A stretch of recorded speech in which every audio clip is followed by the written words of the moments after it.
Elastic फट जाएगा लेकिन ये कभी नहीं फटेगा। ओरिजिनल इजी बिजी है भाभी, जिंदगी भर लूज भी नहीं होगा, गारंटी है। अच्छा वसीम भाई, आप ये बताओ कि 5 फुट की पतली बच्ची है, उसके लिए कितना कपड़ा लगेगा? पटियाला सिलवारी है ना? हाँ। 5 मीटर तो लगेगा ही लगेगा, लेकिन आप सेफ्टी के लिए 5.25 मीटर ले लीजिए। 5.25 का कितना होगा? 360 के करीब लगेगा। पूजा, शाम तक ये ड्रेस रेडी कर देना, वो मैडम की शादी वादी में पहन के जाने वाली है, ठीक है? जी ठीक है। हाँ। पर असलम भैया, हाँ वो मुझे जरा 1-8 घंटे के लिए बाहर जाना था, हुआ? हाँ हुआ ना, लेकिन जा कर रही हो? वो नया राशन कार्ड बनवाना था। हाँ हुआ। ये राशन कार्ड भी बड़ा मचमच वाला मामला होता है, लेकिन जल्दी आना। हाँ जी ठीक है।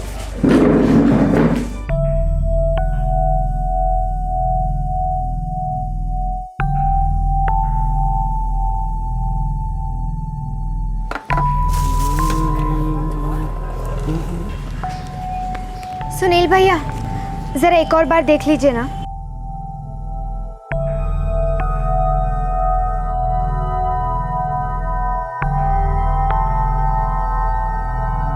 नहीं पूजा, ये नहीं चलेगा। तुझे पहले भी बता चुका हूँ कि बाहर के राशन कार्ड पे यहाँ का राशन कार्ड नहीं बनता है। जरा देखिए, मैंने मेरा, छोटी बहन गीता और माँ तीनों का नाम कटवा दिया है। अरे वो तो दिख रहा है मुझे, लेकिन पूजा मैं सिर्फ राशन की दुकान चलाता हूँ। ये सब नाम काटना, नाम जोड़ना, ये सब राशन के ऑफिस में होता है।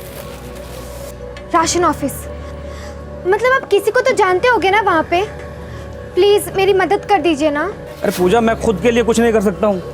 कुछ नहीं करते हैं, सारा दिन बिठा के रखते हैं, इंतजार करवाते हैं बस। मैं भी बैठूंगी, मैं भी इंतजार करूंगी आपके साथ, पर प्लीज कुछ कर दीजिए। तू समझती क्यों नहीं है पूजा? देख, एक तो तू बाहर वाली है, किराए के मकान में रहती है, ठीक है? घर के कागज भी नहीं है तेरे पास, कोई पावती भी नहीं है। पूजा, तू तो किसी गिनती में नहीं आती है। कोई तो तरीका होगा ना सुनील भाई, राशन कार्ड बहुत जरूरी है, कुछ तो हो सकता होगा ना। एक तरीका है। क्या? राशन कार्ड हर नागरिक का एक ठोस पहचान पत्र होता है, लेकिन गरीबी रेखा के नीचे रहने वालों के लिए राशन कार्ड एक बहुत बड़ी सहूलियत है। इस कार्ड के जरिए वो पब्लिक डिस्ट्रीब्यूशन सिस्टम के द्वारा अधिकृत दुकानों से सस्ते दामों पर राशन खरीद सकते हैं। लेकिन राशन कार्ड बनवाना कोई पहाड़ खोदने से कम नहीं। किसी भी राशन ऑफिस में दाखिल होते ही आपको लोग भेड़ बकरियों की तरह इंतजार करते मिलेंगे, और उनमें ज्यादातर गरीब और लाचार लोग, जिन्हें यह संवैधानिक अधिकार मानो मेहरबानी के तौर पर दिया जाता है। लेकिन इस मेहरबानी की भी एक कीमत होती है। सरकारी दफ्तरों के टेबल्स के ऊपर की फाइलें टेबल के नीचे से हिलती हैं। 17 साल की पूजा को भी इस कटु सत्य का सामना करना पड़ा कि महंगाई से राहत दिलाने वाला राशन कार्ड पाना काफी महंगा पड़ने वाला था। पर एक सच्चाई और थी, यह कार्ड दरअसल सिर्फ कार्ड नहीं था, एक ब्रिक जाल था, एक बंद दरवाजा था जिस पर जुर्म दस्तक देने पहुंच गया था। कबूल करो।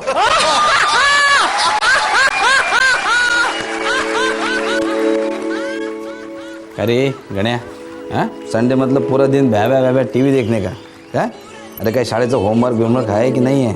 बाबा आज संडे का मतलब हॉलीडे के दिन जो भी काम करता है उसका स्क्रू ढीला होता है। गप्पा बास गण्या, अरे कितना चबड़ करता है। पुष्पा, ए पुष्पे। हाँ। अरे ये जी उल्टा जवाब देने लगा है तेरा बच्चा। कई संस्कार आए कि नहीं है? अरे क्या होगा ये बड़ा होके?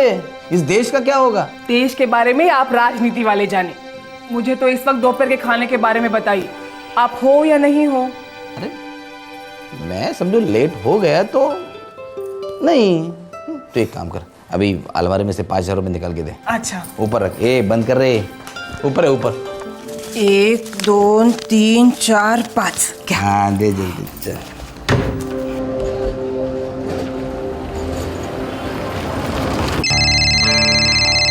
हाँ हेलो, हाँ बोलो, कहाँ हो तुम? ठीक है, तुम 11:30 बजे तक पहुंचो, मैं रास्ते में हूँ।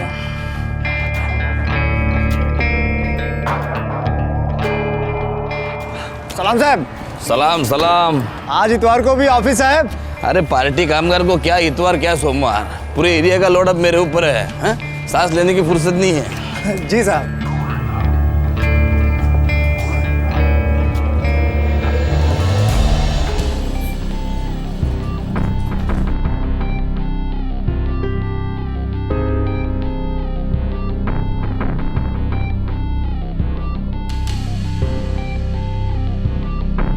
मंगेश कदम एक बड़ी राजनीतिक पार्टी का एक्टिव कार्यकर्ता था और स्थानीय राशन एसोसिएशन का चेयरमैन भी। उस इतवार को जब सभी अपने घर पर सुस्ता रहे थे, मंगेश कदम के ऑफिस बिल्डिंग के सारे ऑफिसेज भी बंद थे। उसी वक्त वो अपने ऑफिस आया था कुछ जरूरी काम से।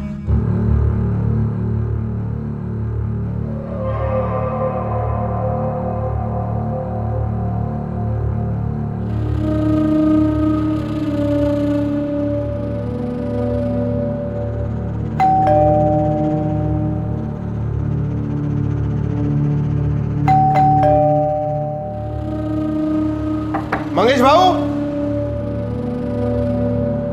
तुम्ही डायल केलेला नंबर सध्या स्विच ऑफ आहे।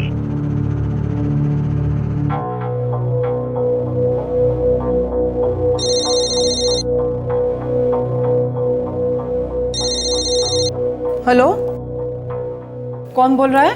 नमस्कार वहिनी, गिरीश बोलतोय। कदम साहेब पक्का ऑफिस में ही है ना? बोल के तो ऐसा ही गए थे। कितने बजे निकले थे घर से? यही कोई 10:30 बजे के आसपास। क्यों, बात क्या है? कुछ नहीं वहिनी, वो उनकी गाड़ी नीचे पार्क है और मैं उनके ऑफिस के बाहर खड़ा हूँ। ताला लगा है क्या? वहीं आसपास कहीं गए होंगे। नहीं वहिनी, ताला तो नहीं लगा है, लेकिन फोन नहीं उठा रहे। अरे गिरीश, वो अंदर ही होंगे। तुम आवाज लगाओ ना उनको। जी देखता हूँ। मंगेश भाऊ,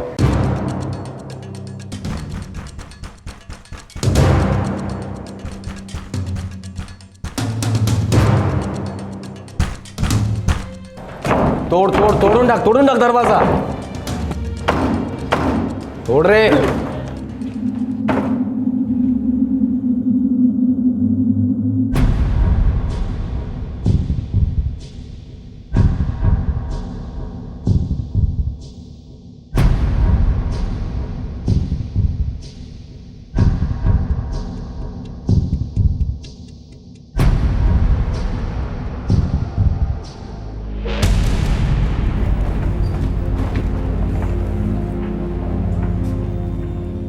फॉरेंसिक टीम और एम्बुलेंस को बुला लेना तुरंत। सर, किस काम से आए थे तुम्हारे कदम साहब? मालूम नहीं सर, वैसे संडे को ऑफिस बंद ही रहता है। फिर तुम क्यों आए थे? मैं तो उनसे मिलने के लिए उनके घर पर गया था।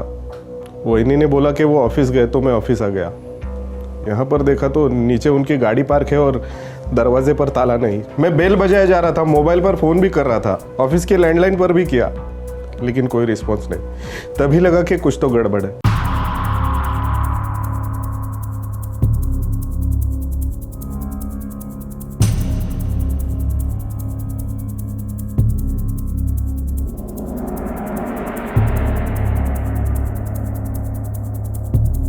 ऑफिस नीट चेक करा, अजून काय सापडतं का बघ। सर, उसका सेलफोन गायब है सर। कपड़े चेक किए? हाँ सर, बटुआ बिखरा हुआ है। लूट तो हुई है सर, बटुआ में पैसा नहीं है, बस कुछ कागजात है। कोई अंदर का ही हो सकता है, क्योंकि दरवाजे पर फोर्स एंट्री के कोई निशान नहीं है। सर, अंदर का है या नहीं ये तो नहीं कह सकते, पर हाँ पहचान वाला जरूर होगा, क्योंकि उन लोगों ने मिस्टर कदम के साथ बैठकर शराब पी है। साहब, 10:30 से 11:15 के बीच में एंट्री ली थी मंगेश साहब ने।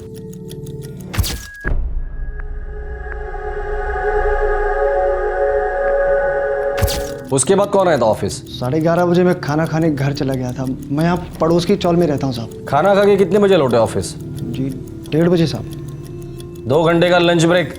किसी के शादी में गए थे क्या खाना खाने? आज इतवार है तो सारे ऑफिस बंद है साहब। साहब डेली में 12:30 पौने 1 के आसपास जाता हूँ। जो कांड हुआ है ना इधर, वो 11:30 और 1:30 के बीच हुआ है, जब तुम ड्यूटी पे नहीं थे। जी हो सकता है साहब। हो सकता नहीं, ऐसा ही हुआ है। चल अब फटाफट बता दे, ये 2 घंटे का ब्रेक लेने के लिए तुझे किसने कितने पैसे दिए थे? मैं बच्चे की कसम खा के कहता हूँ साहब, घर जाके मैंने गलती जरूर की है, लेकिन कोई गलत काम नहीं किया साहब। पहले पेट पर 2 वार किया गया, उसके बाद ये गला चीरा गया। मतलब खून करने के इरादे से अटैक किया गया है। और जो पैसे लूटे गए हैं वो शायद एक दिखावा है, सिर्फ चोरी का एंगल साबित करने की कोशिश की गई है। जाहिर सी बात है, पॉलिटिकल आदमी था तो दुश्मन भी काफ़ी होंगे। एक बात और, खून में अल्कोहल का कंटेंट अधिक है। इसका मतलब है कि मिस्टर कदम ने मौत से थोड़ी देर पहले शराब पी थी। ये मौत कितने बजे के करीब हुई होगी? यही कोई 12 से 1 के बीच में।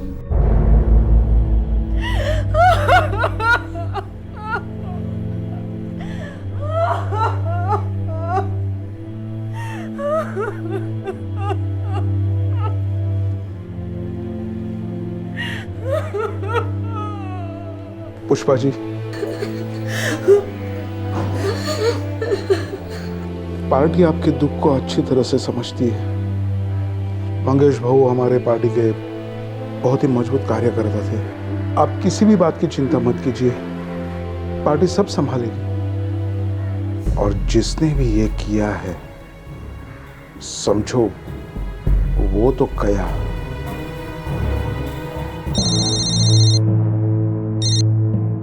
हेलो, इंस्पेक्टर नामदेव, भूपतराव बोलते हैं। नमस्कार सर। मंगेश हमारे पार्टी का दहिसर क्षेत्र का बहुत लाडला था। उसके खूनी को जितना जल्द पकड़ लो उतना ही अच्छा है। साहब वो जो भी था, हमारी तो ड्यूटी है। मैं आपको यकीन दिलाता हूं कि कातिल को जल्द से जल्द हम पकड़ लेंगे। यही उम्मीद है पुलिस से। जय हिंद। सर, मैंने पता कर लिया सर। कत्ल की सुबह मंगेश कदम ने अपनी पत्नी से 5,000 रुपए लिए थे। वो गायब है। उसके साथ मोबाइल, हाथ की घड़ी, गले में सोने की चेन और अंगूठी भी गायब है। ऑफिस में बैठ के जहां शराब पी रहे थे, वहां 3 ग्लासेस थे। मतलब पहले शराब बही, फिर खून बहा। काफी शराब सर, वो भी संडे के दिन। इसका मतलब दुश्मन दोस्त के भेस में आया सर। ये सेलफोन के रिकॉर्ड्स आ गए सर? वो कल तक आ जाएंगे। अच्छा कामत, वो शराब की बोतल लेकर आना। इसके बैच नंबर से दुकान ट्रेस करो, पता लगाओ कि इस दुकान से बोतल खरीदी गई है। शायद वहीं से कुछ सुराग मिल जाए हमें।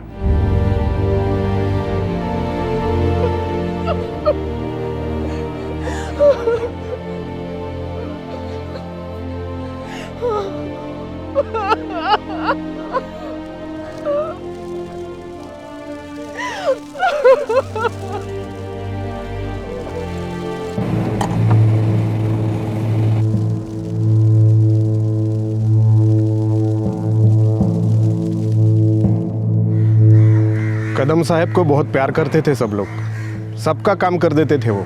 कोई क्या दुश्मनी निकलेगा सर। अगर तुम चाहते हो कि तुम्हारे कदम साहब का हत्यारा जल्द से जल्द पकड़ा जाए, तो सबसे पहले नेता वाली भाषा बंद कर और इंसान वाली भाषा में बात कर। किसी के साथ दुश्मनी थी? सच में सर, कदम साहब तो दहिसर के गली गली में फेमस थे। बहुत सारे लोगों का भला किया है उन्होंने। अरे किसी एक का बहुत बुरा किया था, नहीं तो इतने बेरहमी से कोई मारता नहीं उन्हें। पता नहीं सर कौन हो सकता है इतना बेरहम। कदम साहब तो एकदम कंटिन्यू काम पर काम में लगे रहते थे। बहुत जिम्मेदारी थी। अपने एरिया के राशन संगठन के चेयरमैन भी थे। पूरे पीडीएस सिस्टम को मस्त चलाते थे। साहब बड़े अच्छे इंसान थे मंगेश भाऊ। ये मंगेश भाऊ के एसोसिएशन के नीचे रेशन की कितनी दुकानें थी?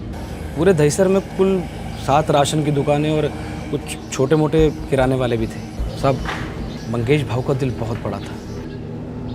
ठीक है, बस्ती में जाके लोगों से पूछताछ करना, औरत मर्द बच्चे सभी से पूछना।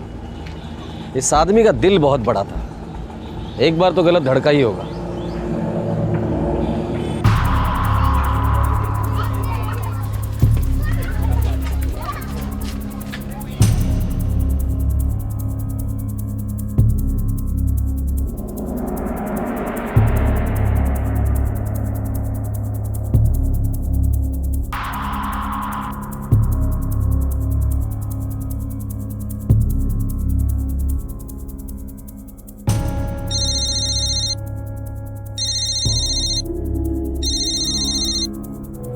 हाँ कामत बोलो। सर वो जिस दुकान से रम की बोतल खरीदी गई थी वो दुकान ट्रेस हो गई है सर।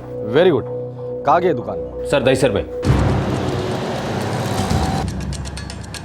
ये बोतल तुम्हारे दुकान से खरीदी गई थी, जो तुम्हारे ही नेता मंगेश भाऊ के डेड बॉडी के पास हमें मिली थी। वहाँ और कोई बोतल नहीं मिली थी।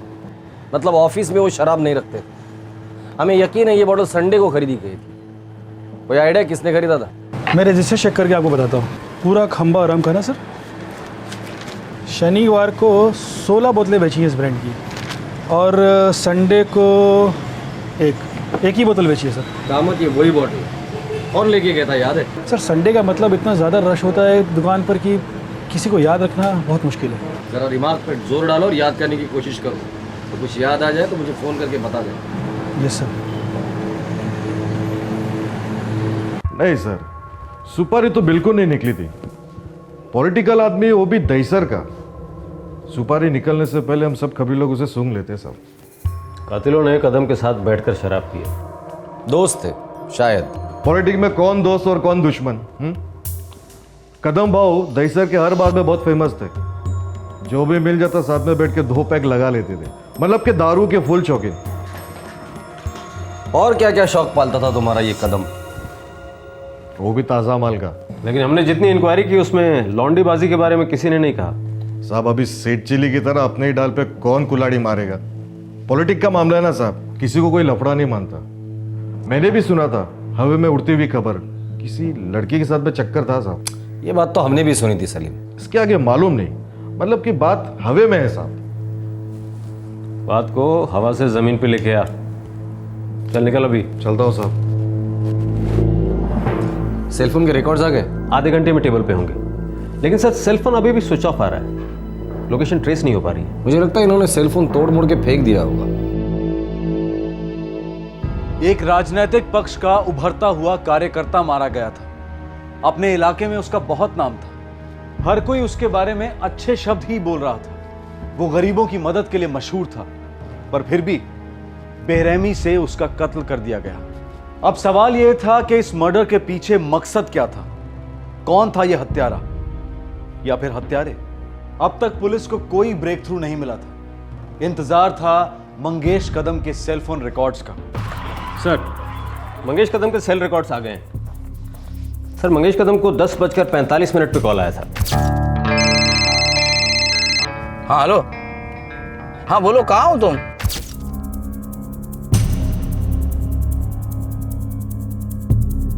एट 6526, ये तो मुंबई का नंबर है। जी हाँ सर, अभी स्विच ऑफ आ रहा है, लेकिन हमारे रिकॉर्ड के हिसाब से तो ऑन ही रहेगा। सर ये मेन सुराग हो सकता है। इस वक्त इस सेल का लोकेशन क्या दिखा रहा है? सर इस वक्त ये दिल्ली शो हो रहा है, लेकिन इतवार के दिन इसका लोकेशन कांदरपाड़ा था।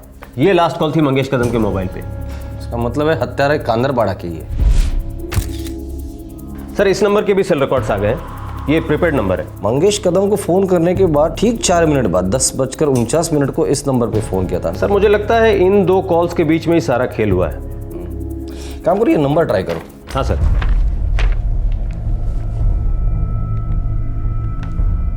हेलो, कौन बोल रहा है? भाई फोन आपने किया है, आप बोलो कौन बोल रहे हो? मैं दहीसर पुलिस स्टेशन से PSI कामत बोल रहा हूँ। हेलो सर, काट दिया। दोबारा ट्राई करो। तो स्विच ऑफ आ रहा है। यही नंबर कातिल का हो सकता है, या तो कातिल के चौकट तक हमें लेकर जा सकता है। इस नंबर को ट्रैकिंग पे डाल दो, मुझे इस नंबर की एग्जैक्ट लोकेशन चाहिए। असलम, असलम, हाँ असलम यार, पुलिस का फोन था। बोला था ना तुम्हें कि मोबाइल में से सिम कार्ड निकाल दो, लेकिन नहीं। अभी निकालता हूँ, रुक। नंगा होने के बाद कच्चा ढूंढने से क्या फायदा? अगर पुलिस को पता चल गया ना, वो मंगेश भाव का फोन बेचने बोला तो वो तो बेचा ना। 2 ही तो दिन हुए हैं यार, मैं कहाँ से बेचता? मैं बहुत डर गया था असलम। पूजा कहाँ है? पूजा पता नहीं यार, वो घर पर नहीं है। गीता, सच बोल, तूने और तेरी पूजा दीदी ने कुछ गलत काम तो नहीं किया ना? नहीं माँ, कुछ नहीं। तो फिर 2 दिन से पूजा गायब क्यों है? और तू घर में होकर भी खामोश है?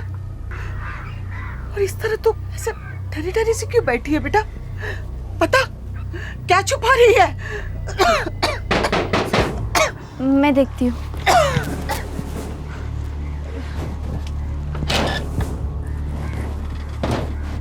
गीता तेरी दीदी कहाँ है? मालूम नहीं। ए असलम, क्या माजरा है? तुम लोगों ने कुछ गलत काम तो नहीं किया ना? हाँ? जरूर तुम लोगों ने पूजा कुछ बता के गई कि कहाँ जा रही है? गीता, पूजा कहाँ है? अरे बताना, पूजा कहाँ है? लगाओगी 2 थप्पड़। बताना कहाँ है? पूजा दीदी दिल्ली गई है। क्या? भाई और पापा के पास।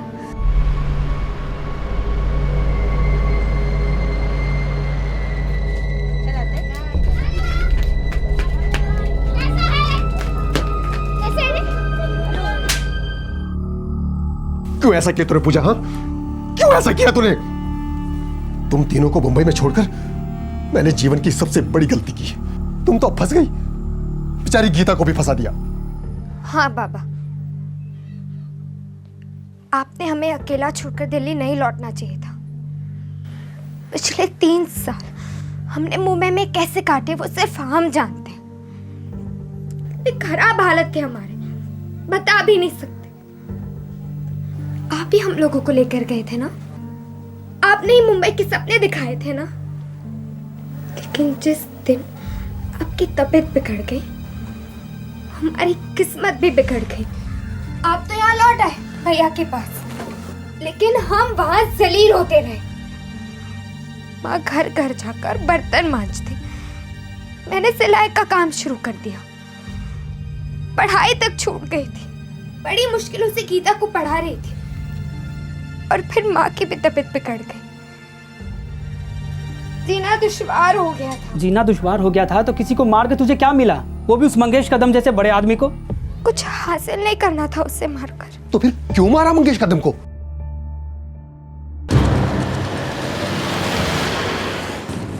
किसी वसीम लतीफ का सेल था सर। कांदर पाड़ा में दर्जी की दुकान चलाता है, नूर टेलर्स। असलम, कहाँ जाएंगे यार? क्या करेंगे हम? पता नहीं वसीम, लेकिन अगर यहाँ रहेंगे ना तो हमारी कब्र पक्का खुद जाएगी। हम तो बर्बाद हो गए यार, अभी चले यहाँ से।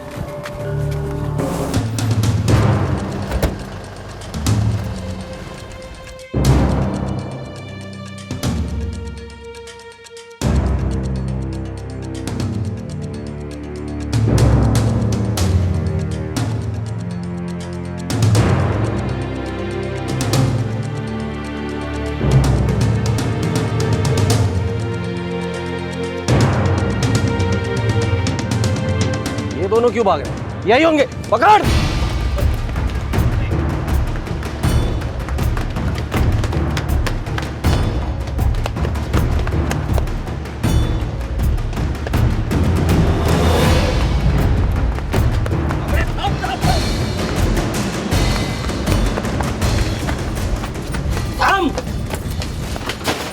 हातात भेटला असल्या तर कुत्र्यासारखं तुडवीन।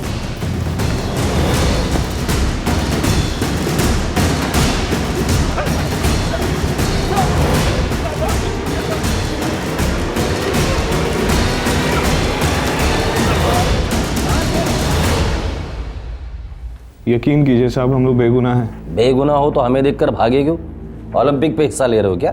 हमारी मंगेश बहू के साथ ना तो कोई निजी दुश्मनी थी और ना ही कोई मतलब और ना ही कोई फायदा साहब। 5,000 रुपया कैश, मोबाइल, चेन, अंगूठी गायब है और कहते हो कोई फायदा नहीं था। सर वो मोबाइल, पैसा, चेन सब सामने पड़ा हुआ था तो हमने उठा लिया।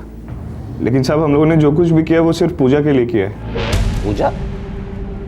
अब ये पूजा कौन है?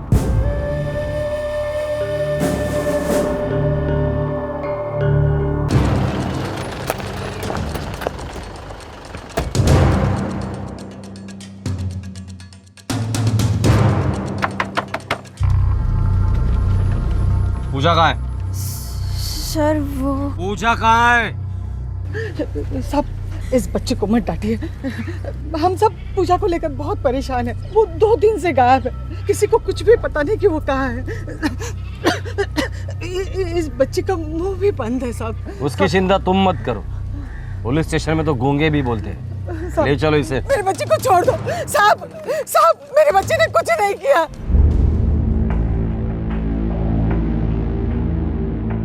ये दोनों बता रहे हैं कि इन्होंने मंगेश कदम को पूजा के कहने पर मार डाला। क्या ये सच बोल रहे गीता? बेटा इन्हें बता दे कि क्या हुआ। साहब पूजा हमारे यहाँ पिछले 2 साल से सिलाई का काम कर रही थी। कारीगरी में अच्छा हाथ है उसका। वो लड़की हीरा है साहब, दिल की एकदम साफ, मेहनती, अपने परिवार की देखभाल कर रही है, इसको पढ़ा रही है साहब। अच्छा, तो ये हीरा अचानक से खंजर कैसे बन गया? ऐसी क्या नौबत आ गई थी कि मंगेश कदम को जान से मारना पड़ा? क्या रिश्ता है मंगेश कदम और पूजा के बीच? पूजा बहुत इज्जतदार लड़की है साहब। क्या हुआ? असलम दवाई का डब्बा लेके आ जल्दी। क्या करती है पूजा? मुंह में ले इसको, मुंह में ले। ध्यान कहाँ रहता है तुम्हारा पूजा? 2-3 दिन से देख रहा हूँ तुम्हें, कोई ना कोई गलती किए जा रही हो। अरे कोई तकलीफ है तो बताओ ना हमें। क्या दिक्कत क्या है? इधर दे, इधर दे। दबा के रख इसे। भाई मानती हो ना हमें? सर नीचे करके रखेगी तो मुसीबत हवा नहीं हो जाएगी और बढ़ेगी। बता क्या दिक्कत है? पूजा रो क्यों रही हो? पूजा रोने धोने से कुछ नहीं होगा। कोई दिक्कत है, कोई परेशानी तो बताओ हमें। वो मुझे नया राशन कार्ड बनवाना था। तू गई तो थी उस महेश बनिया की दुकान पे, वो तेरी मदद करने वाला था ना? उसने मेरी मदद नहीं की। उसने क्या किया उसने? प्लीज मेरी मदद कर दीजिए ना। तू समझती क्यों नहीं है पूजा? देख, एक तो तू बाहर वाली है, किराए के मकान में रहती है, घर के कागज भी नहीं है तेरे पास, कोई पावती भी नहीं है। पूजा तू तो किसी गिनती में नहीं आती है। कोई तो तरीका होगा ना सुनील भाई, राशन कार्ड बहुत जरूरी है, कुछ तो हो सकता होगा ना। एक तरीका है। क्या? तू ना मंगेश भाऊ से मिल। वो कौन है? इंडियन नेशनल पार्टी के बहुत बड़े आदमी हैं। इधर दहीसर का जो ये है ना राशन एसोसिएशन, उसके चेयरमैन भी हैं। उनका एक फ़ोन जाएगा और तेरा राशन कार्ड तेरे हाथ में होगा। सच में? हाँ। मैं कहाँ और कैसे मिल सकती हूँ मंगेश भाव को? मैडम एंट्री कर जाइए।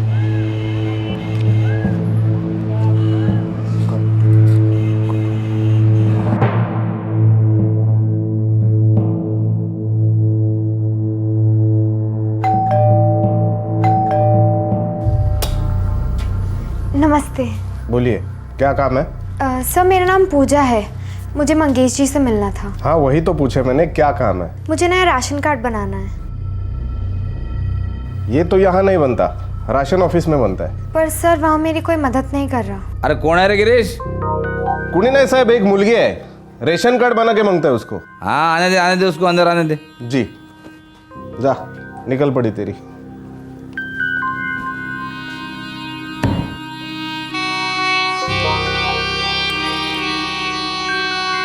मुंबई में कितने साल से हो? सर 3 साल। कल आके अपना राशन कार्ड लेके जाना। Okay sir, thank you. 6 महीने से रोज फोन करता है, दिन में कई बार। किस लिए फोन करता है? एक तो तेरी पैदाइश मुंबई की नहीं है, तेरा यहाँ कोई पक्का ठाव ठिकाना नहीं है, आसान नहीं है तेरे लिए राशन कार्ड बनाना। सर आप चाहो तो कुछ भी हो सकता है ना? मैं चाहूँ तो कुछ भी हो सकता है। हा? प्यार करना है तेरे को, अभी हो सकता है। बकवास कर। ये नाटक नहीं।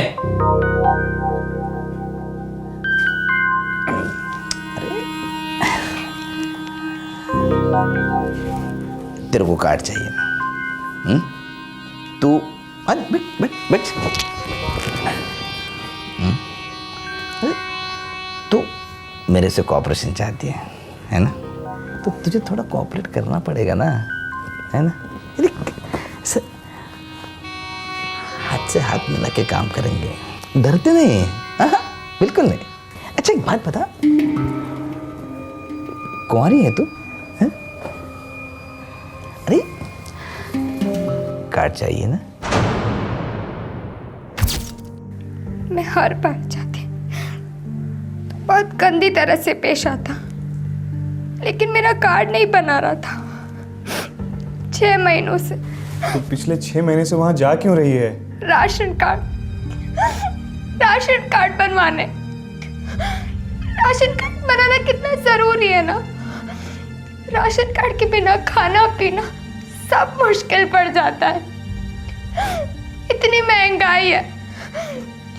राशन कार्ड की राहत पाने के लिए मैं उसके यहाँ जाती, जितनी बार बुलाता हर बार जाती। अब करें भी तो क्या करें? पुलिस को इन्फॉर्म करने से भी कुछ नहीं होगा, वो भी उसी की तरफ होंगे, उल्टा इस पे केस ठोक देंगे, बदचलन साबित कर देंगे इसे, उसका बाल भी बांका नहीं होगा। सियासती आदमी है वो। अब मैं क्या करूं? उसने मेरे साथ बहुत खराब किया, लेकिन जब भी कार्ड की बात करती हूँ तो कहता है पूरे 6 महीने से आप ये सब कर रहे हैं, लेकिन मेरा कार्ड नहीं बनवा रहे हैं। ऐसा नहीं बोलते रे, प्यार कर रहा हूँ मैं तेरे से। कार्ड नहीं बना रहे हैं। अरे बन रहा है तेरा कार्ड, लेकिन क्या? मैंने सुना तेरी एक छोटी बहन है ना, वो अमिता सीता नाम की कुछ। गीता 9th क्लास में पढ़ती है, डॉक्टर बनना चाहती है और मैं उसे डॉक्टर जरूर बनाऊंगी। अरे छोड़ डॉक्टर, फिल्म लाइन में डाल उसको, कितनी सुंदर दिखती है। अभी परसों देखा उसको मैंने। सर मेरा कार्ड कब तक बनवा रहे हो? अरे कार्ड ये देख, आज शनिवार है, कल इतवार और सोमवार को तेरे हाथ में तेरा कार्ड होगा। सच? अरे पक्का। लेकिन क्या? ये संडे को तेरी छोटी बहन को लेके आना इधर। मतलब कार्ड के साथ हर हफ्ते तेरे को डबल राशन भी दूंगा मैं, और हर चीज पे तेरे को 50% फ्री है। बस इतना संडे बना दे मेरा।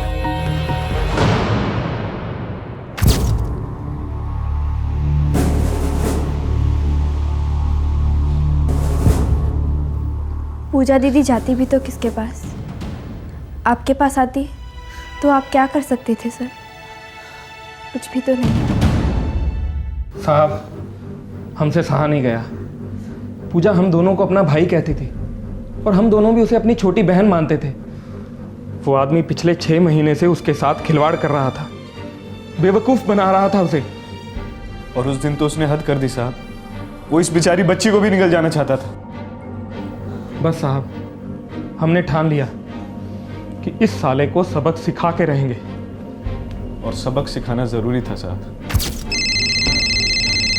हाँ हेलो मंगेश जी, मैं पूजा।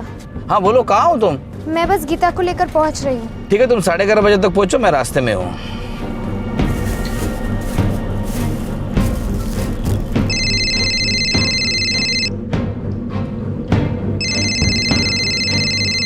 हेलो, हाँ पूजा बोलो। कदम साहब किसी भी वक्त ऑफिस पहुंचते ही होंगे। हम तुम्हारे पहुंचने से पहले वहाँ पहुंच जाएंगे। हम भी बस पहुंच ही रहे हैं।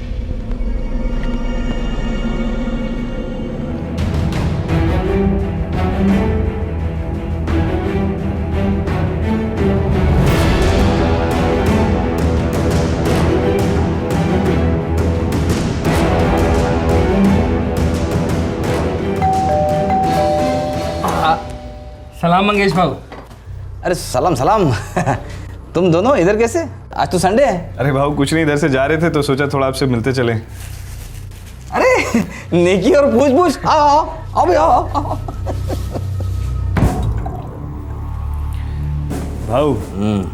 भाऊ आप जैसा अगर नेता हो तो मतलब पूरे मुल्क की शक्ल ही बदल जाए। अरे मुल्क की बात नहीं है बाबा, अपन अपने दहीसर में खुश है। छोटा मोटा काम करो और खुशी से रहो। अरे मंगेश भाऊ, आप जो करते हैं वो छोटा मोटा नहीं है। भले सामने वाला आदमी खुल के बोल ना पाए, लेकिन आप तो मतलब छाप छोड़ जाते हो भाऊ। मेरे को है ना मज़ा आता है लोगों के काम करने में। जिंदगी में कभी एक छोटा मोटा काम कर दो उनके लिए। अरे जिंदगी भर अपने पार्टी से बंधे रहते हो। पार्टी के साथ भी और आपके साथ भी, बस आपके ही होके रह जाते हैं। अरे मैं देखता हूँ।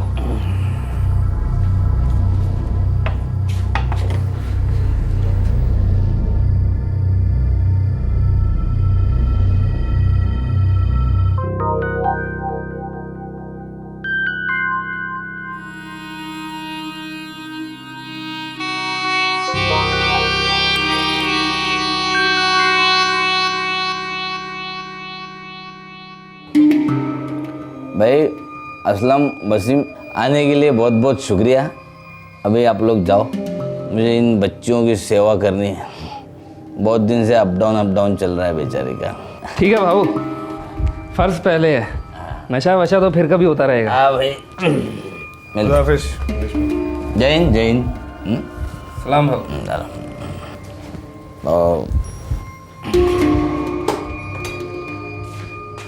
दरवाजा बंद कर।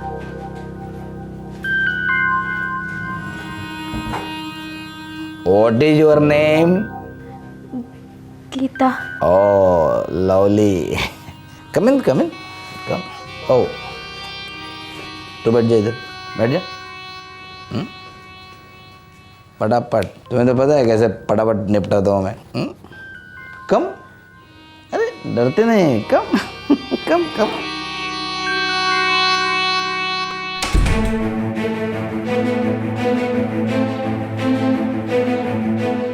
वो गीतू को अंदर लेकर गए।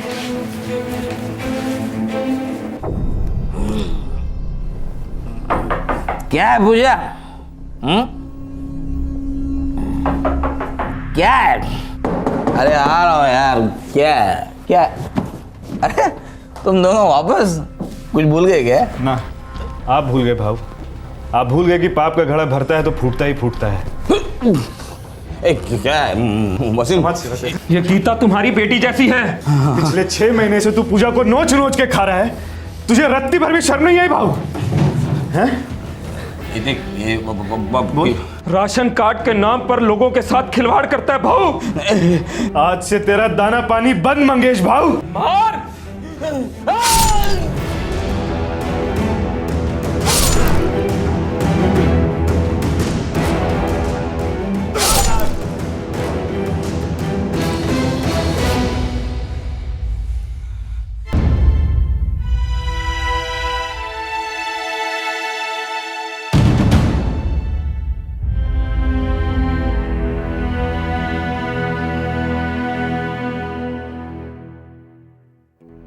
हम दोनों को उस वक्त ऐसा लगा कि हम बिल्कुल ठीक कर रहे हैं, लेकिन डर भी बहुत लग रहा था साहब।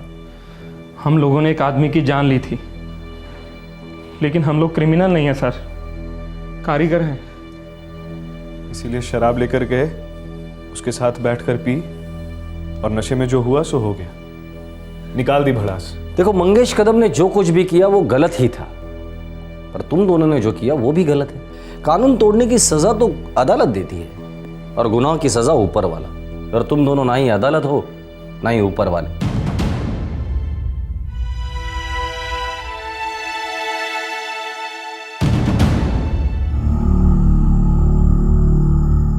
पूजा,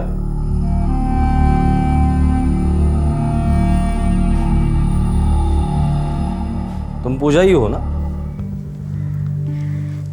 सर, दरअसल असली गुनहगार तो मैं हूँ।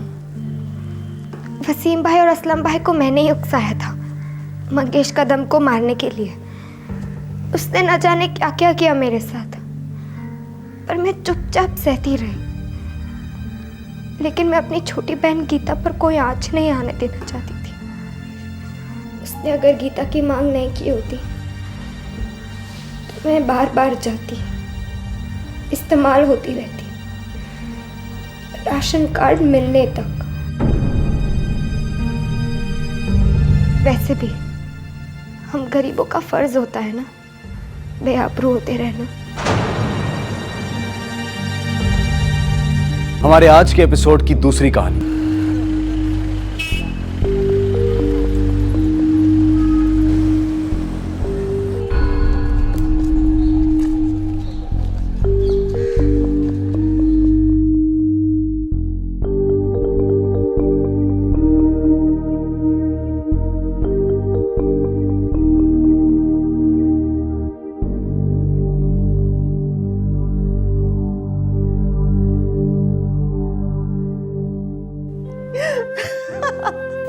हाँ रोहिणी, हाँ हाँ, तुम्हारे अप्पा से मैं बात करूंगी। प्रॉमिस नहीं करती हूँ, ट्राई करूंगी। हाँ, उनको मनाना थोड़ा मुश्किल है। पूछोगी तो ना बोलेंगे अम्मा। तुम तो एक काम करो, अप्पा को पकड़कर 1 महीने के लिए यहाँ ले आओ। उनके लिए भी अच्छा चेंज हो जाएगा और मेरी भी थोड़ी हेल्प हो जाएगी ना माँ। तो तुम्हारे अप्पा को मैं पकड़ के लाऊं 1 महीने के लिए? इम्पॉसिबल। तुम्हें पता है ना, अप्पा के लिए बैंक ऑलवेज फर्स्ट। ओफो, अप्पा और उनका बैंक। पर तुम तो आ रही हो ना। देखो मेरे लिए और मेरी फ्लैटमेट प्रतिमा के लिए बहुत हेल्प हो जाएगी माँ। ना मत बोलना। अप्पा से बात करके मैं तुम्हें फोन करती हूँ। पर वो जो भी कहे, मैं तुम्हें परसों यहाँ एक्सपेक्ट कर रही हूँ। लव यू माँ। हाय बेटा, लव यू। ये बच्ची भी ना कभी कभी इतना जिद करती है। आ रही हूँ 1 मिनट। आ रही हूँ। क्यों आज थोड़ा सा लेट हो गया? अरे ब्रांच मैनेजर हूँ बाबा, काम कितने होते हैं मालूम नहीं क्या निर्मला? हाँ हाँ हाँ, सॉरी, भूल गई। पानी लेके आती हूँ। हाँ वैगो, हाँ शेषाद्री का काम आज फाइनली हो ही गया। अच्छा, हाँ 7 दिन, पूरे 7 दिन में तुम्हारा लोन हो जाएगा ऐसा मैंने बोला था शेषाद्री को। हाँ करवा दिया। अच्छा है ना? अरे सिर्फ अच्छा नहीं, जरूरी है निर्मला। देखो हमारे गवर्नमेंट बैंक को प्राइवेट बैंक से कंपटीशन भी तो करनी है ना, तो उनके जैसा रिस्पॉन्स भी तो चाहिए फटाफट, वही कि नहीं? भाई ना शर्ट लो, टॉवेल। अच्छा सुनिए ना, मैं क्या कह रही थी। बोलो। देखो निर्मला क्या है, मैंने सोच लिया कि रिटायरमेंट से पहले कम से कम 3 जूनियर्स को मैं ऐसे तैयार कराऊंगा जो किसी भी इंटरनेशनल बैंक के MBA शेम्बीए को टक्कर दे सके। अब मैं बोलूं? बोलो। आज रोहिणी का फोन आया था पुणे से। अच्छा, क्या कह रही थी? वो चाहती है कि कुछ समय तक मैं उसके पास आके रहूं, 1 महीना, जब तक उसकी एग्जाम्स खत्म नहीं होती। ठीक है, लेकिन वहां जाके उसे अच्छा कोकनी खाना खिलाना। उसे खिलाती हूँ और आपको अच्छी सी कॉफी पिलाती हूँ। ग्रेट। मैं नहाने जाऊँ? हाँ।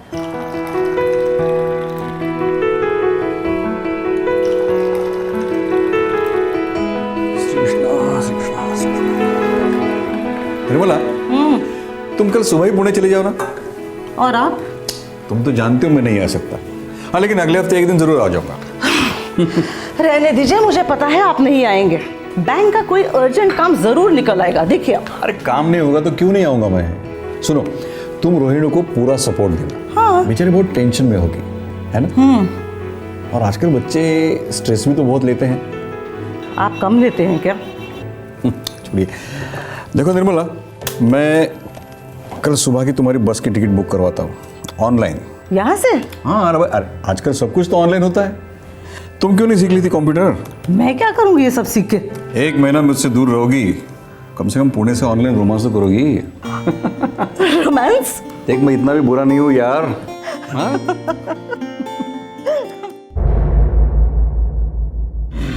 चलो निर्मला, जल्दी बस छूट जाएगी। Come on. क्या कर रही हो निर्मला? चलो। हाँ हो गया ना, बस एक बार सब कुछ देख के रखते थे। good. अच्छा देखिए, हाँ, बोलो। आशीर्वाद होटल में देवन्ना से मेरी बात हुई है। मैंने उनको कहा है कि आपके लिए तेल, नमक और मिर्च सब कम। कहीं दोस्ती में आपने उनको ब्लैकमेल किया और एक भी पकौड़ा खाया ना, तो मुझसे बुरा कोई नहीं होगा। अरे नहीं मेरी माँ, तुम बिल्कुल बेफिक्र रहो ना। अच्छा, दूध वाले से कहा है 1 दिन छोड़ के 1 दिन दूध देने के लिए वेस्ट हो जाएगा। मैं सब समझ गया, आप चलो। हाँ 1 मिनट, मैं दूध रख के आती हूँ। 1 मिनट।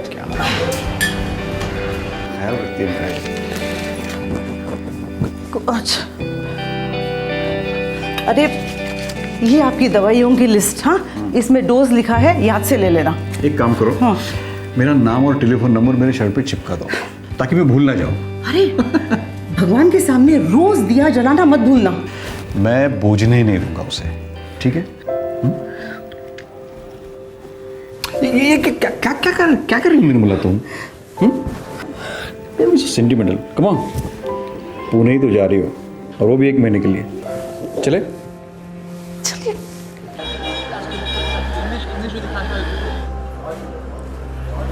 देवरन्ना, आज वेस्ट इंडीज, पक्का वेस्ट इंडीज, देखना।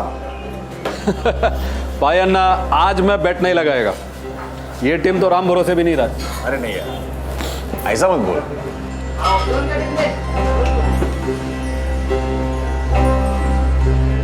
देवेंद्र अन्ना बुलाया?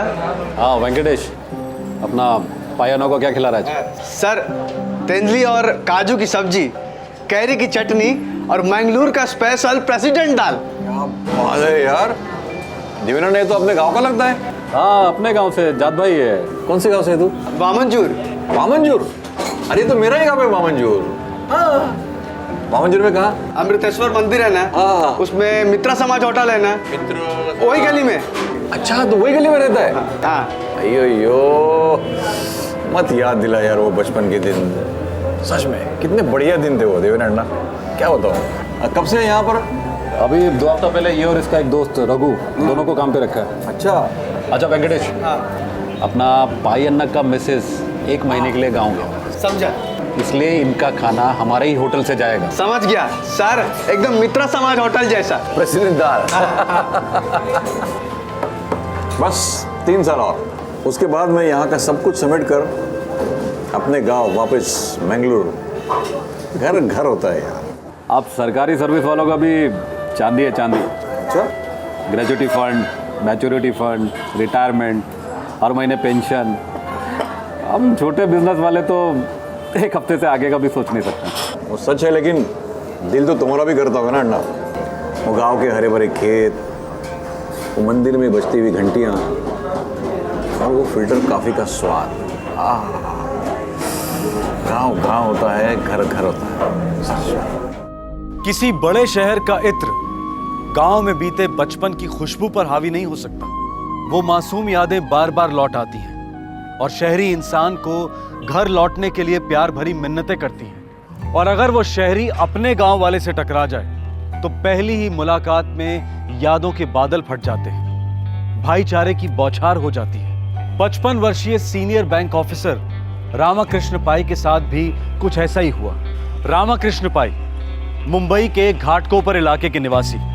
इनका मूल स्थान कर्नाटका के दक्षिण कन्नड़ा जिले में था, जहां तालीम हासिल करने के बाद वो अपनी किस्मत हासिल करने मुंबई शहर आए। कर्मभूमि मुंबई में जिंदगी निकल गई थी, लेकिन घर घर होता है।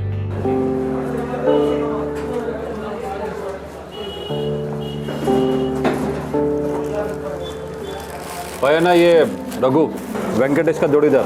अच्छा, दोनों एक ही गांव से हैं। देवेंद्र, आजकल अपने गांव के बहुत सारे लोग मुंबई में आ गए हैं ना, इसलिए मुंबई में ऐसा अकेला फील नहीं होता है। वो तो है। चलो चलता हूँ। अच्छा पाया ना, मैं क्या बोलता है, रोज शाम को यहाँ पे खाना खाने के लिए आने का तकलीफ मत कीजिएगा। मैं घर पे खाना भिजवाता ना। वैसा है तो बेस्ट है, लेकिन मुझे यहाँ आने में भी कोई प्रॉब्लम नहीं है। अरे उसी बहाने देवेंद्र, गांव के लोग मिलते हैं, गांव की बातें होती हैं, थोड़ा अच्छा लगता है। ठीक है, मैं भिजवाता हूँ। ठीक है, चलो चलिए।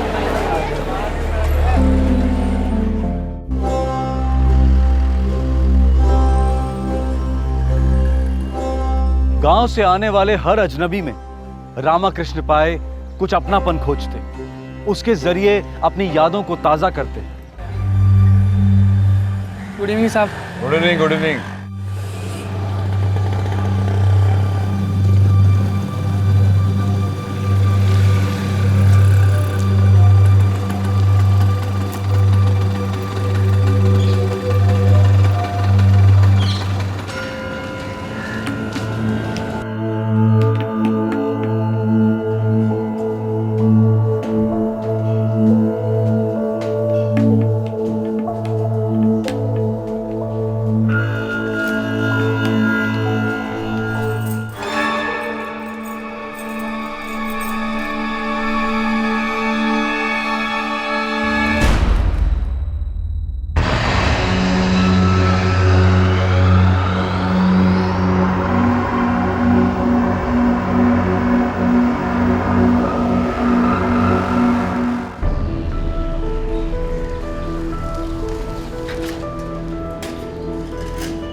पायन्ना,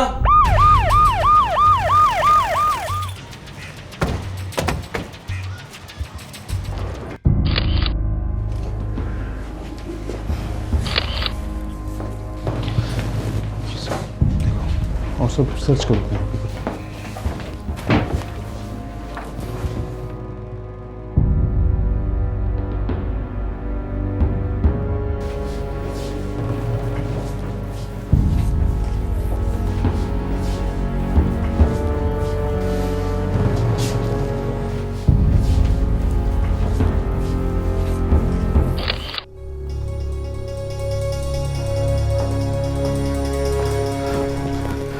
इंस्पेक्टर साहब, मेरा डिलीवरी बॉय खाना लेकर आया था, देखता क्या पाई अन्ना की लाश। दोस्त था मेरा वो। कितने सालों से? बहुत सालों से, पता नहीं कितने सालों से। तब वो नेशनल पीपल बैंक में नया नया ज्वाइन हुआ था। अभी तो वो सीनियर मैनेजर के लेवल पर था।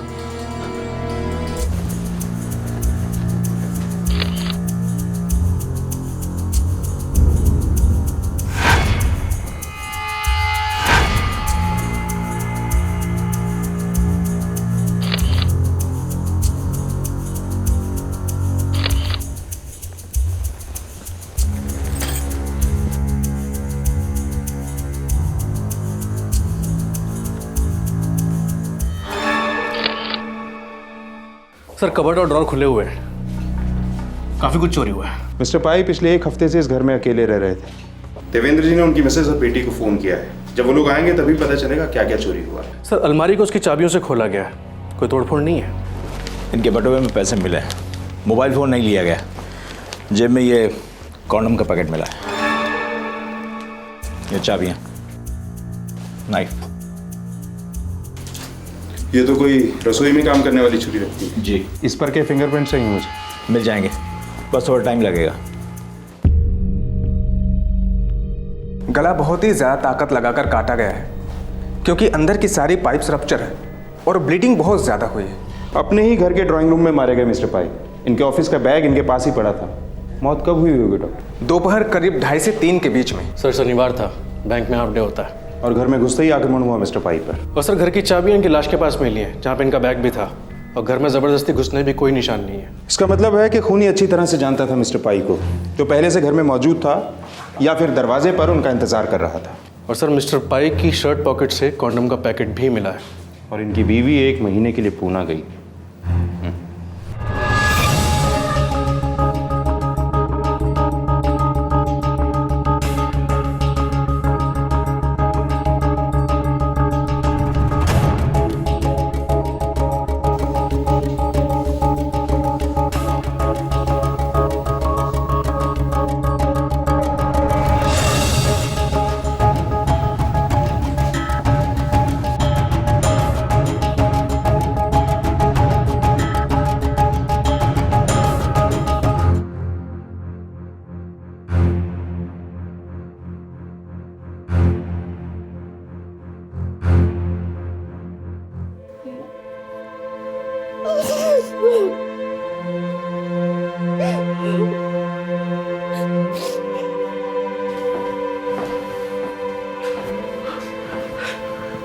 आपको पूना का 1 हफ्ता हुआ था।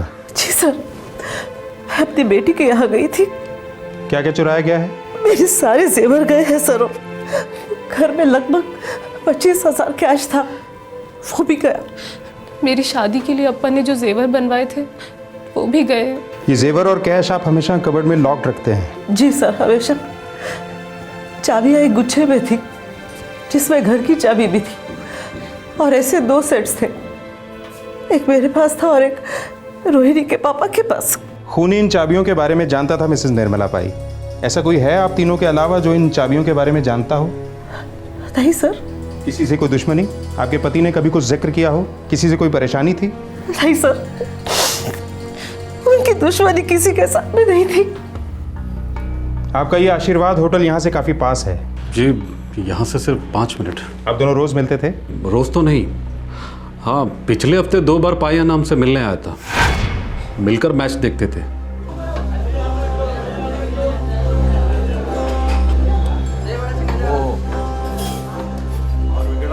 मैं अपने हाथ से बनाया है।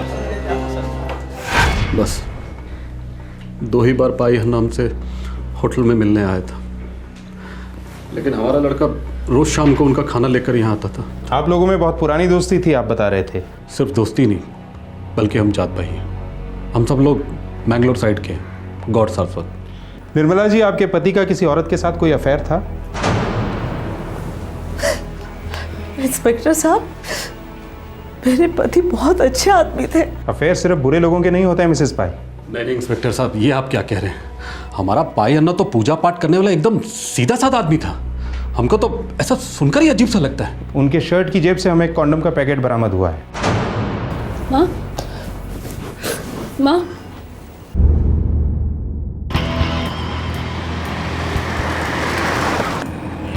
साहब, मिस्टर पाई के फ्लोर पे सारे पड़ोसियों से पूछताछ की, किसी से कुछ नहीं पता चला। बिल्डिंग में कोई सिक्योरिटी नहीं है क्या? पुरानी कॉलोनी है सर, सिक्योरिटी नाम की कोई चीज़ नहीं। दोपहर 2:30 और 3 के बीच मारा गया है, कोई चीखने की आवाज़ नहीं, किसी को कोई भनक तक नहीं पड़ी। सर लेकिन एक बात है। क्या? घर को जिस तरह से लूटा गया, सिर्फ कबर्ड और ड्रॉर खोलकर चीर दिए गए थे, बाकी सब चीज़ वैसी की वैसी। जैसे सामने वाले को पता हो जेवर कहाँ है और कैश कहाँ है। और ये भी पता हो कि लॉकर्स की चाबियां कहाँ हैं।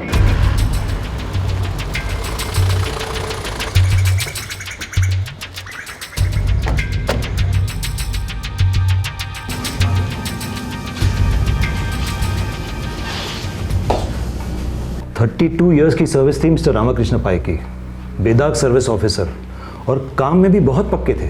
ऑफिस में कैसे थे? सभी से बहुत प्यार से पेश आते। किसी से कोई खास प्यार? मतलब अफेयर? आई एम सॉरी, मेरा मतलब मुझे कैसे पता चलेगी पर्सनल बातें? और ऊपर से मैंने कभी कुछ ऐसा नहीं सुना। किसी ने सुना होगा, किसी ने कहा होगा। ऑफिस में कोई तो होगा जिसको दूसरों के अफेयर्स में दिलचस्पी हो। देखिए ऑफिसर, आई एम सॉरी, मगर हमारे यहाँ लोगों के बीच प्रोफेशनल ताल्लुकात है। हाँ, एक दूसरे की फैमिलीज वगैरह को जानते हैं, लेकिन इस तरह के नाजायज़ अफेयर या ताल्लुकात हमारे ऑफिस में आम बात नहीं है। सर, मिस्टर पाई के फ़ोन रिकॉर्ड्स। कोई काम का नंबर? सर ज़्यादातर कॉल्स उनकी पत्नी और बेटी को किए गए हैं, और उनको भी ऐसे कोई खास कॉल्स नहीं आए। कोई ऐसा नंबर जो किसी प्रोस्टिट्यूशन रैकेट की तरफ इशारा करता हो? सर आपको लगता है उन्होंने कोई कॉल मंगवाई थी? नामुमकिन नहीं है। फितरत वाले आदमी के लिए सोने पर सुहागा था। बीवी 1 महीने के लिए घर से बाहर गई हुई थी, कोटे पे जाने की टेंशन नहीं। कॉल गर्ल को घर पे बुलाया होगा और दस्तक दी होगी मौत ने। सर मैंने उनको किए हुए और उनको आए हुए सारे नंबर चेक करें, उसमें से कोई सा भी नंबर किसी कॉल गर्ल का या किसी कॉल गर्ल के दलाल का नहीं था। खूनी कोई प्रोफेशनल तो था नहीं, होता तो बटुआ और मोबाइल क्यों छोड़ता। जाहिर है कि खूनी कोई ऐसा था जो घर से पूरी तरह वाकिफ था, इसलिए सीधा जेवर और कैश के लिए गया।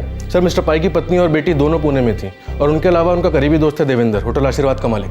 बेटी पुणे में कहाँ पढ़ती है? सिनर्जी इंस्टीट्यूट ऑफ मैनेजमेंट में। सर पुणे का एड्रेस निकलवाओ। जब माँ बेटी यहाँ है तो चुपचाप वहाँ की बैकग्राउंड चेक कर लेते हैं। सर माँ बेटी पे शक? खून के रिश्तों में सबसे ज्यादा खून बहता है ऑफिसर।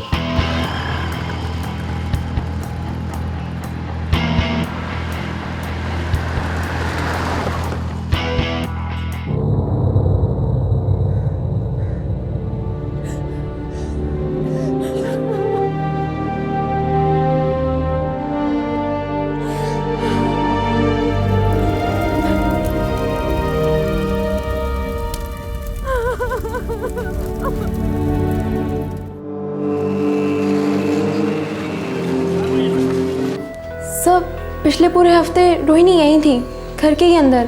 पूरा टाइम घर के अंदर? हमारे एग्जाम्स चल रहे हैं और हमारे लिए एक एक मिनट बहुत कीमती होता है, इसलिए बाकी कामों के लिए हम अपनी मम्मियों को बुला लेते हैं। रोहिणी की मम्मी भी यहाँ आई हुई थी? जी सर। पूरा हफ्ता, 7 दिन? 17 दिसंबर को भी शनिवार का दिन था? यस सर, वो दोनों यहीं पे थे। शाम के 4:30 बज रहे थे जब देवेंद्र अंकल का कॉल आया था मुंबई से। उन्होंने बताया कि वहाँ ऐसा ऐसा हो गया है, और ये सुनकर दोनों शॉक होकर चली गई।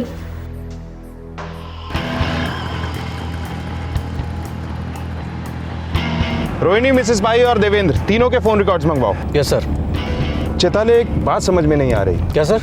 मिस्टर पाई की जेब में मिले कॉन्डम के पैकेट ने हमें इस केस को प्रोस्टिट्यूशन और अफेयर्स के एंगल पर सोचने के लिए मजबूर कर दिया। Right sir. कहीं हमें गुमराह करने के लिए कोई चाल तो नहीं? हो सकता है खूनी ने किसी खास मकसद से मिस्टर पाई की जेब में वो कॉन्डम का पैकेट डाला हो। ये केस काफी पेचीदा हो गया था। एक सीनियर बैंक ऑफिसर की अपने ही घर में निर्दयी हत्या की गई थी।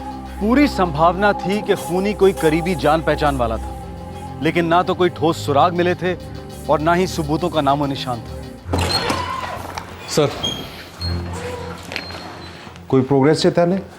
नहीं माने साहब, मैंने रोहिणी, मिसेस पाई और देवेंद्र तीनों के फोन रिकॉर्ड्स ट्रैक करे हैं, सारे ट्रेल्स फॉलो किए, लेकिन कुछ भी ऐसा निकल कर नहीं आ रहा जो हमारे किसी काम का हो। शायद सारे सबूत और इशारे इस तरफ हैं और हम लोग उस तरफ अंधी गली में आंखें बंद करके टटोल रहे हैं। बोला गायकवाड़ साहब? माने साहब, वो फिंगरप्रिंट्स आ चुके हैं। पर्स पर और ऑफिस बैग पर जो फिंगरप्रिंट्स मिले हैं वो मिस्टर रामाकृष्ण पई के फिंगरप्रिंट से मैच कर गए हैं। और दूसरे? कॉन्डम पैकेट पर, चाबियों पर और कबर्ड पर एक फिंगरप्रिंट सेट है और छुरे पर दूसरा सेट। कपड़ों पर से फिंगरप्रिंट्स उठाना मुमकिन नहीं है, बदन से पॉसिबल है, खासकर अगर हैंड टू हैंड झड़प हुई हो या कांटेक्ट हो। ये प्रिंट हमने मिस्टर पई के बदन से लिए है। क्या कहते हैं? ये वाले कॉन्डम चाबियों और कबोर्ड से मैच कर रहे हैं, लेकिन छुरे पर दूसरा सेट है। मतलब 2 हथियारे इन्वॉल्व थे? जी। मतलब मिस्टर पाई की जेब में कॉन्डम का पैकेट हम पुलिस वालों को गुमराह करने के लिए डाला गया था। हाँ जी। मतलब औरत का कोई एंगल नहीं है, नो अफेयर नो प्रोस्टिट्यूट। मेरी टीम को किसी भी औरत के होने की कोई निशानी नहीं मिली है। नॉर्मली कुछ ना कुछ तो मिल ही जाता है, एक बाल, नेल पॉलिश, कुछ ना कुछ, लेकिन ऐसा कुछ नहीं मिला है। हथियारे दोनों मर्द थे। मतलब चाबियों से अलमारी खोली, कैश और जेवर लूटे गए, उसके बाद चाबियां लाश के पास फेंक दी गई। सर ये कोई प्रोफेशनल किलर्स भी तो हो सकते हैं? नहीं, प्रोफेशनल हत्यारे सिर्फ हत्या करते हैं। वैसे भी उन्हें पता कैसे लगता कि घर में कितना माल है और कहाँ रखा गया है? यानी कि ये किसी ऐसे आदमी का काम था जो पहले से ही उस घर में कई बार जा चुका था और मिस्टर पाई ने उसको पूरे भरोसे के साथ घर में आने दिया और फिर उसने हमला किया। मेरी राय में ये वार ऑन द स्पॉट हुआ है। जान लेने के मकसद से होता तो हथियारा चॉपर या तलवार लेकर आता, आमतौर पर जैसे होता है। रसोई का चाकू नहीं। पेशेवर हत्यारे इसका इस्तेमाल कभी नहीं करते। जी हाँ, ये हमारी किचन का चाकू है। मिसेस पाई, हमने आपके हस्बैंड पे शक किया कि उनका किसी से अफेयर वफेयर था। मैं नहीं मानती इस बात को। अब हम भी नहीं मानते मैम, क्योंकि उनकी जेब में कॉन्डम का पैकेट हमें गुमराह करने के लिए और शायद उन्हें बदनाम करने के लिए जानबूझकर उनकी जेब में रखा गया था। मेरे अप्पा माँ से बहुत प्यार करते थे और बहुत अच्छे इंसान थे। अप्पा कभी ऐसा नहीं कर सकते। इतने साल मुंबई में रहने के बाद भी उनको यहाँ की हवा बिल्कुल भी नहीं लगी। हमेशा अपने गांव जाना चाहते थे। रिटायरमेंट के बाद वहीं जाके बसने का हमारा प्लान था। माँ पर बहुत डिपेंड करते थे अप्पा। उनके बीच में कोई सीक्रेट्स नहीं थे। 25 सालों में शायद ही कभी मैं उन्हें अकेला छोड़ के गई हूँ। पर इस बार रोहिणी की एग्जाम्स थी तो मैं पुणे गई। उनसे कहा भी कि आप चलिए, लेकिन बैंक में इतना सारा काम था वो नहीं आ पाए। पर अम्मा रोज 2 बार फोन लगाती थी अप्पा को बिना भूले। उन्हें डायबिटीज था, खाने पीने का बड़ा ख्याल रखना पड़ता था। निर्मला जी, कातिल जबरदस्ती आपके घर में नहीं गए थे। वो शायद वहाँ उनका इंतजार कर रहे थे और मिस्टर पाई खुद उनको अपने घर में ले गए थे। घर में घुसते के साथ ही कत्ल हुआ है। हाथापाई की कोई निशान नहीं है। कातिलों ने बड़े आराम से उनसे चाबियां ली और उन्हें मार डाला। ऐसा कौन हो सकता है निर्मला जी?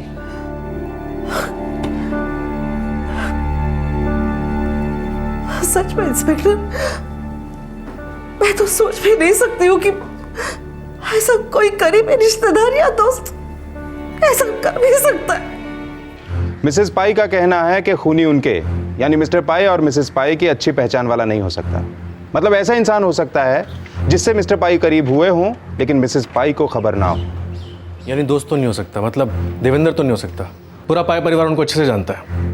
कोई ऐसा होगा जिससे मिस्टर पाई ने उसे एक हफ्ते में नई नई दोस्ती की होगी जब मिसेस पाई पुणे में थी। मिस्टर पाई की लाश को सबसे पहली बार किसने देखा था? होटल आशीर्वाद के डिलीवरी बॉय ने सर।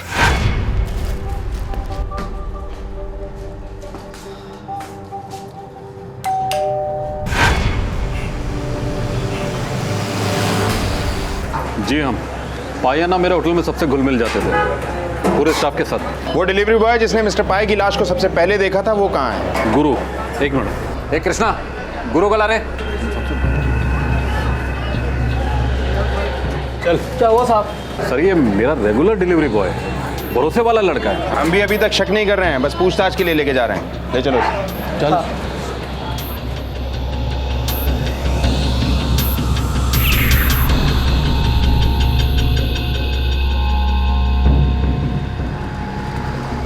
सर सच बोल रहा हूँ, मैं खाना डिलीवर करने गया था वहाँ, माँ कसम सर।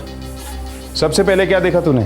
सर पायन्ना का दरवाज़ा हमेशा बंद रहता था, उस दिन खुला था साहब, तो मुझे थोड़ा अजीब लगा। मैंने अंदर देखा तो देखा पायन्ना गिरे हुए थे, सब कौन कौन था साहब। तू रोज़ जा रहा था खाना डिलीवर करने? डेली 1 हफ्ते से सर। पायन्ना शाम को 7 बजे खाना खाते थे।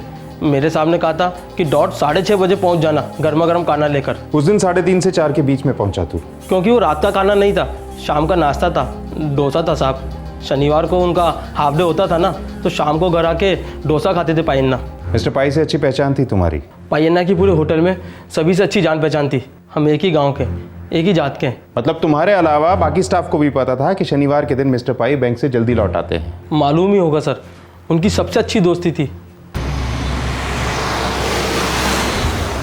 आपके स्टाफ में जितने लोग हैं सबसे पूछताछ होगी मिस्टर देवेंद्र। किस लिए सर? मेरे होटल के लड़के ऐसा बिल्कुल नहीं कर सकते। हम सब लोग एक ही जगह से हैं। कौन किसका भाई है, कौन किसका बेटा है, हम सब लोग एक दूसरे को अच्छी तरह से जानते हैं। इसीलिए हम सबसे बात करना चाहते हैं देवेंद्र साहब। मिस्टर पाई के हत्यारे भी उनके बेहद क्लोज थे। दो ऐसे लोग थे जिन पे मिस्टर पाई को पूरा भरोसा था, दोस्ती थी। इसलिए अपने पूरे स्टाफ को हाजिर कीजिए और जरा जल्दी।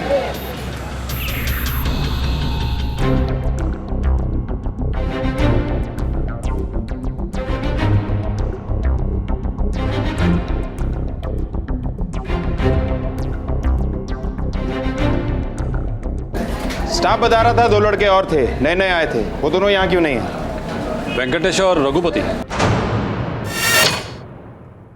वर्कर्स का कहना है कि मिस्टर पाई के मर्डर के पहले तक दोनों यहाँ थे, बाद में कहीं चले गए। जी वो तो छुट्टी पर गए थे, वो भी पायन्ना के मर्डर से पहले। वेंकटेश और रघुपति ये दोनों भी बेंगलोर के वामनचूर के रहने वाले थे। जी हाँ। और मिस्टर पाई भी वहीं से बिलोंग करते थे। जी। देवेंद्र साहब, इन दोनों के फ़ोन नंबर और एड्रेस मुझे चाहिए। जी अभी देता हूँ। सर दोनों फ़ोन स्विच ऑफ बता रहे हैं। फ़ोन रिकॉर्ड्स मंगवाओ और मर्डर के दिन फ़ोन्स के एग्जैक्ट लोकेशंस पता करो। हो साहब।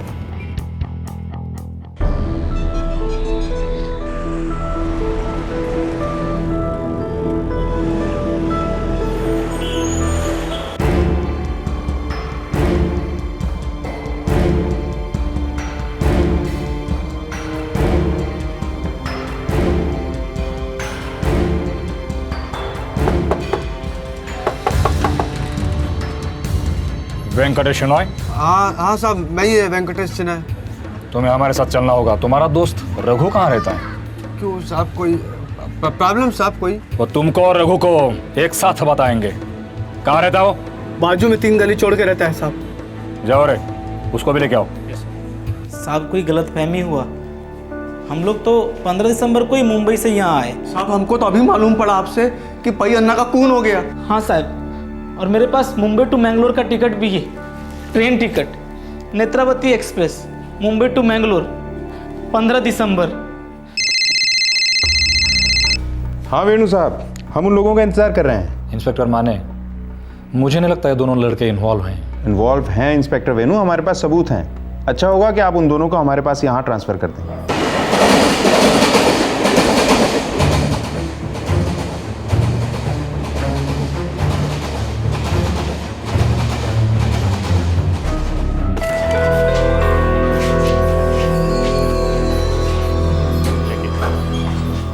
साहब ये गलत है साहब, हम लोग को जबरदस्ती उठा के लाए। साहब हम तो पई अन्ना का खून करने का सोच भी नहीं सकते। तुम दोनों को छोड़ दूंगा, भरोसा करता हूं तुम पर,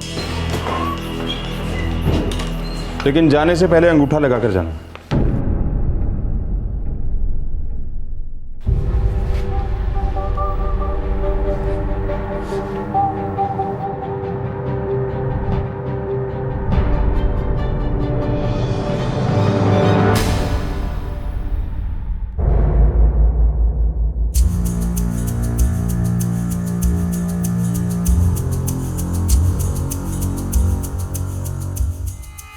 अंदर ले लो दोनों को, यही है वो।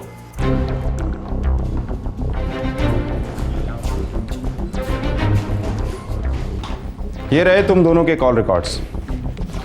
17 दिसंबर को 2 और 3:15 के बीच तुम लोगों के सेल फोन का लोकेशन घाटकोपर में था। घाटकोपर में कहाँ? उसी कॉलोनी में जहां मिस्टर पाई रहते हैं। और उस कॉलोनी में कहाँ? मिस्टर पाई के फ्लैट पर। चाकू पर, चाबियों पर, अलमारी और कॉन्डम का पैकेट, सभी जगह पर उंगलियों के निशान तुम दोनों के हैं। 15 दिसंबर को तुम लोगों ने अपने मालिक देवेंद्र से छुट्टी ली और ठीक 2 दिन बाद 17 दिसंबर को मिस्टर पाई का कत्ल हुआ। लेकिन तुमने बड़ी चालाकी से 15 दिसंबर का टिकट लिया कि अगर पकड़े जाओ तो यह साबित हो सके कि 17 दिसंबर को तुम लोग मैंगलोर में थे। लेकिन 17 दिसंबर को तुम लोग मैंगलोर में नहीं, यहीं घाटकोपर में थे, मिस्टर पाई के घर पर, जहां तुमने मिस्टर पाई का कत्ल किया और जेवर और कैश लूटे। जाहिर है उस फ्लैट में तुम लोग पहले भी कई दफा गए होगे। अब सब कुछ मैं तुम्हारे मुंह से सुनना चाहता हूं। एक भी झूठ बोला, एक भी, तो उसी किचन नाइफ से कुरेद दूंगा दोनों को।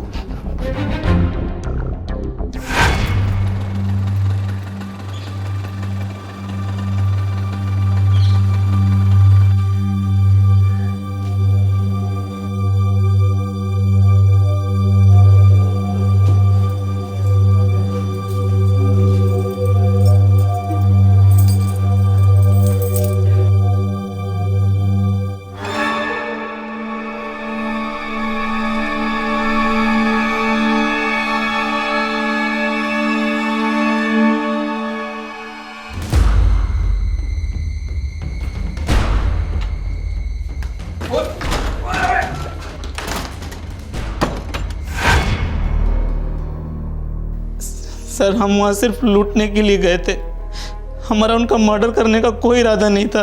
जात भाई, गांव वाला समझकर मिस्टर पाई ने खुले दिल से तुम्हें अपने घर में दाखला दिया। तुम लोग उनके गांव के लिए इस प्यार को समझ गए थे, और इस प्यार के साथ इतनी बड़ी बेईमानी की तुम दोनों ने।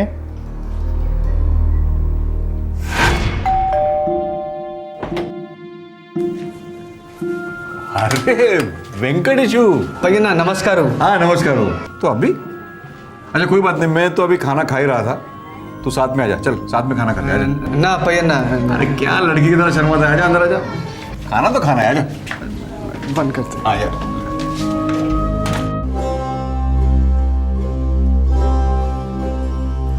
अरे वेंकटेशु ऊपर चेयर पे बैठना। नहीं भैया ना, मैं इधर ठीक है। मैं ठीक है, चलो मैं इन जमीन पे बैठ जाता हूँ। अरे हम लोग गांव में जमीन पर बैठ के खाना खाते थे, वो भी चम्मच से नहीं, हाथ से। बोलो कैसे आना हुआ? मेरा माँ बहुत बीमार है, तो मेरे को एक 500 रुपये चाहिए था, वो घर भेजने का है। देवेंद्र साहब से मांगने में मेरे को थोड़ा हिचक हो रहा था। रुक, कोई बात नहीं, मैं तुम्हें पैसे देता हूँ। मैं अभी आया, बैठ। ठीक है।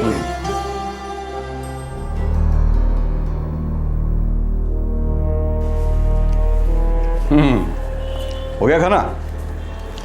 अच्छा ये तेरे पैसे। अच्छा मैंने ये तुझे पैसे दिए हैं, इसका मतलब ये नहीं कि तुम यहाँ आना बंद करो, ऐसा एहसान मत समझ। मुझे मालूम है तू जल्द लौटाएगा इसे। अरे हम लोग होते ही है खुददार। और हाँ तुम एक काम करना, तुम्हारा दोस्त है ना वो रघु, कल उसे साथ ले आना, हम तीनों मिलकर खाना खाएंगे, गाँव की बातें करेंगे, मजा आएगा। ठीक है भैया ना, कल रघु को लेकर आएगा मैं। अरे क्या बात है वेंकटेशु रघु दोनों, आ जाओ अंदर, आ जाओ, आ जाओ। आना रघु, आजा आजा आजा।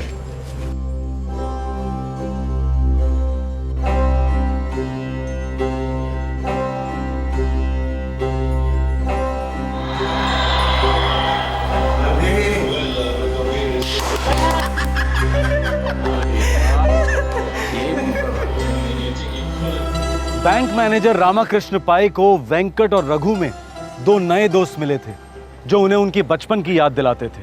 वेंकट और रघु एक रेस्टोरेंट के कर्मचारी थे, लेकिन फिर भी रामाकृष्ण पाई ने कभी अमीर गरीब का भेदभाव नहीं किया। उन्हें तो बस इन दो युवकों से मिलकर अपनापन महसूस होता था, क्योंकि ये दोनों उसी मिट्टी से थे जिस मिट्टी के लिए मिस्टर पाई तरस रहे थे। लेकिन रामाकृष्ण पाई ने कभी सपने में भी नहीं सोचा होगा कि उन्हीं के गांव के, उन्हीं की बिरादरी के ये दो युवक उनसे दोस्ती सिर्फ इसलिए कर रहे थे क्योंकि उन्होंने मिस्टर पाई को लूटने का प्लान बनाया था। 7 दिनों में तुमने उस घर का कोना कोना स्टडी किया, हर चीज के बारे में जानकारी हासिल की और अपने प्लान को अंजाम दिया।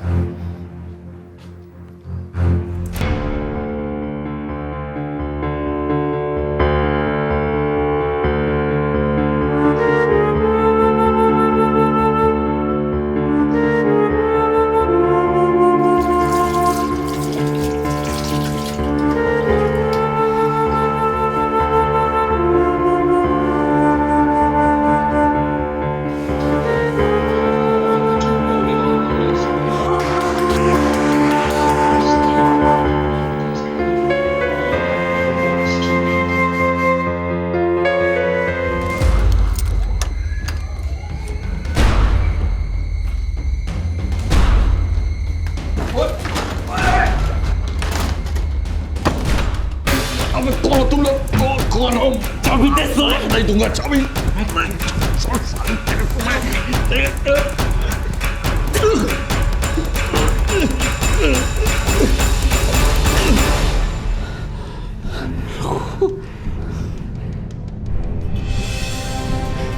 अयो देवा, तुम दोनों। भैया आपको हमारा चेहरा नहीं देखना चाहिए था। अरे पर क्यों ऐसा कर रहे हो?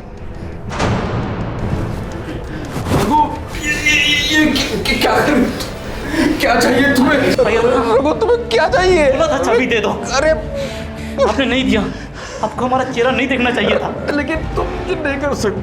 सॉरी, अब कोई चारा नहीं है।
उन्होंने तुमसे तुम्हारे घर वालों के बारे में पूछा होगा, अपने घर के बारे में बताया होगा।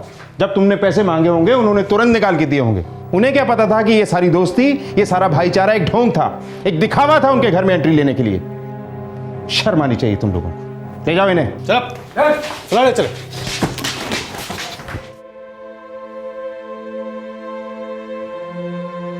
भाभी, हमको माफ़ कर दो। सच में हमको बिल्कुल भी मालूम नहीं था कि हमारा होटल में ऐसा जानवर जैसा लोग भी काम कर सकता है। नहीं देवेंद्र, इसमें आपकी कोई गलती नहीं है। आजकल तो जमाना ही खराब चल रहा है। समझ में ही नहीं आता कौन अपना है और कौन अपना बनकर जान ही ले लेगा। माँ, देवेंद्र अंकल, टाइम ही बहुत फास्ट चल रहा है आजकल, और अप्पा के लिए तो और भी फास्ट था।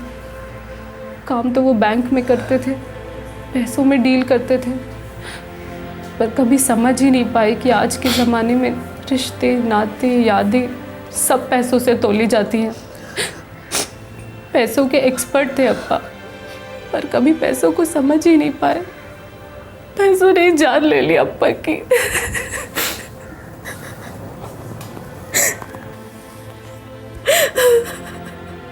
परदेश में कोई अपने देश का मिल जाए तो बस एक अनोखा बंधन बनने में चंद लम्हे भी नहीं लगते।